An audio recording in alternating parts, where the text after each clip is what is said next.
Segunda carta de Pedro. Segunda Pedro 1. Da parte de Simão Pedro, servo e apóstolo de Jesus Cristo, àqueles que, pela justiça do nosso Deus e Salvador Jesus Cristo, receberam uma fé tão preciosa como a nossa. Que a graça e a paz aumentem em vós pelo conhecimento de Deus e de Jesus nosso Senhor.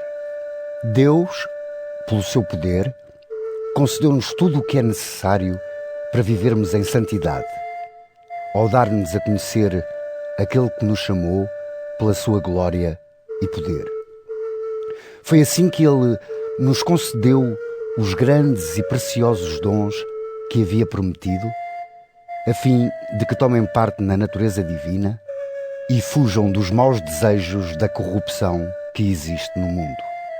Por isso, esforcem-se por juntar à vossa fé o bom procedimento, ao bom procedimento o conhecimento, ao conhecimento o domínio de si próprio, a esse domínio a paciência, à paciência o apego a Deus, ao apego a Deus a dedicação fraterna e à dedicação o amor. Se tiverem estas virtudes em abundância, elas hão de tornar-vos ativos e capazes de progredirem no conhecimento de nosso Senhor Jesus Cristo. Mas quem não tem estas virtudes é um cego que anda às apalpadelas e se esqueceu de que lhe foram perdoados os seus pecados de outrora. Por isso, meus irmãos, esforcem-se cada vez mais por se manterem firmes na escolha e chamamento que receberam de Deus. Se fizerem assim, não voltarão a cair no mal. E desse modo vos será oferecida uma entrada larga e ampla no reino eterno de Jesus Cristo, nosso Senhor e Salvador. É por isso que eu não deixarei de vos recordar estas coisas, apesar de já as saberem e estarem firmes na verdade que receberam. Entretanto, acho que é justo chamar-vos a atenção com estes conselhos, enquanto estou neste mundo. Eu sei que brevemente deixarei esta vida, conforme me deu a conhecer nosso Senhor Jesus Cristo. Mesmo assim, farei o possível por que se lembrem destas coisas depois da minha morte. O ensinamento que vos demos sobre o poder e a vinda de nosso Senhor Jesus Cristo não era baseado em contos ou lendas, porque nós vimos a sua grandeza com os nossos próprios olhos. Nós estávamos presentes quando ele recebeu honra e glória de Deus Pai, ao descer da suprema glória do céu, aquela voz: "Este é o meu Filho querido, tenho nele a maior satisfação." Nós ouvimos essa voz vinda do céu, quando estávamos com ele na montanha sagrada. Temos assim mais assegurada a mensagem anunciada pelos profetas. Fazem bem em prestar-lhe atenção, pois é como uma lâmpada que brilha num lugar escuro até que chegue o dia e que a estrela da manhã alumie os vossos corações. Mas saibam, antes de tudo, que ninguém pode interpretar por si mesmo uma profecia da Escritura. Pois nunca uma profecia veio por iniciativa humana, mas porque certos homens, conduzidos pelo Espírito Santo, falaram da parte de Deus. Segunda Pedro 2. Houve antigamente falsos profetas no meio do povo judeu, tal como haverá falsos mestres no vosso meio. Estes ensinarão falsas doutrinas e renegarão o Senhor que os resgatou, mas serão levados rapidamente à perdição. Muitos hão de seguir as suas devassidões, e por causa deles há de falar-se mal do caminho da verdade. Esses tais, levados pela ganância, hão de explorar-vos com ensinamentos falsos, mas desde há muito que o julgamento deles está feito e a sua perdição não tarda. Com efeito, Deus não poupou os anjos que pecaram e lançou-os no inferno, deixando-os presos nas trevas para o dia do juízo. Também não poupou aos antigos, pois mandou o dilúvio sobre esse mundo de gente má. Apenas se salvaram 8 pessoas, entre as quais Noé, que ensinava uma vida de retidão. Deus condenou as cidades de Sodoma e Gomorra, reduzindo-as a cinza, para servir de exemplo à gente má que viria depois.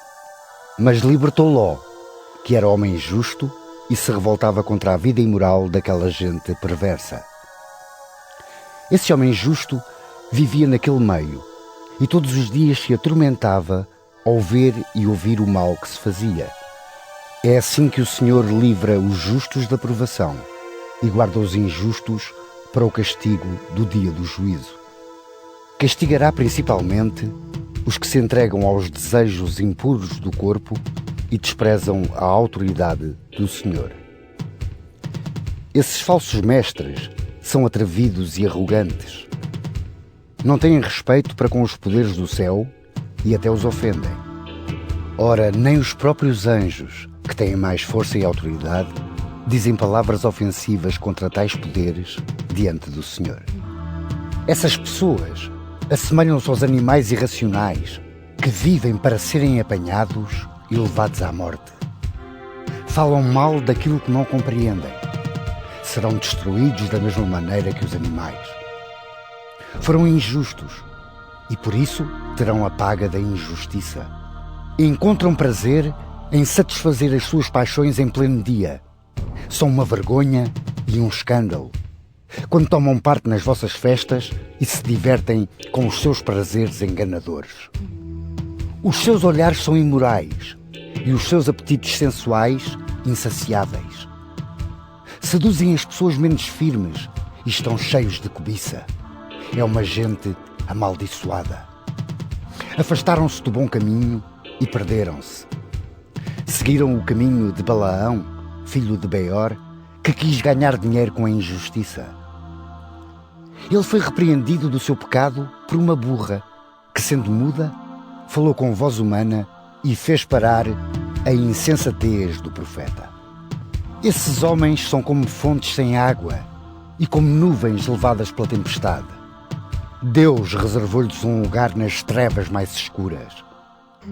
Dizem palavras atrevidas e estúpidas e servem-se dos seus apetites imorais para seduzirem aqueles que pouco antes se tinham afastado dos que vivem no erro. Prometem-lhes a liberdade quando eles próprios são escravos de vícios que os levam à perdição, pois todo o homem é escravo daquilo que o domina. Com efeito, se as pessoas escaparam das corrupções do mundo pelo conhecimento de Jesus Cristo, nosso Senhor e Salvador, e depois se deixam novamente enredar e vencer por elas, o seu estado torna-se pior que antes. Teria sido melhor para eles não terem conhecido o caminho da justiça do que conhecê-lo e depois afastarem-se do sagrado mandamento que lhes foi dado. Acontece-lhes o que diz aquele provérbio verdadeiro: o cão voltou ao seu próprio vômito e a porca acabada de se lavar voltou a revolver-se na lama. 2 Pedro 3. Meus queridos amigos, esta é a segunda carta que vos escrevo. Tanto numa como noutra, procurei despertar-vos, trazendo à vossa memória estes bons pensamentos. Lembrem-se das palavras dos santos profetas e do mandamento do Senhor e Salvador que vos ensinaram os vossos apóstolos. Antes de mais, fiquem a saber que, nos últimos dias, hão de aparecer certas pessoas que viverão de acordo com as suas paixões. Fazendo troça, dirão: Cristo prometeu voltar. Em que é que ficou essa promessa? Os nossos pais já morreram e tudo continua na mesma, como desde o princípio do mundo. Esquecem-se, propositadamente, que desde há muito existem os céus e a terra. Pela palavra de Deus, a terra foi separada da água e estabelecida no meio da água. E foi também por meio da água, isto é, pelo dilúvio, que o mundo antigo foi destruído.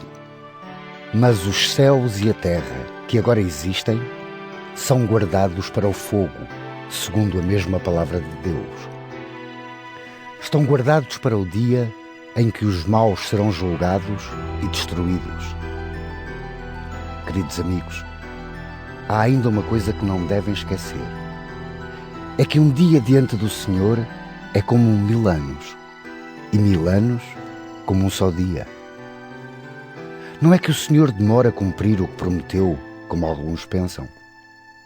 É paciente convosco, pois não quer que ninguém se perca, mas que todos venham a arrepender-se.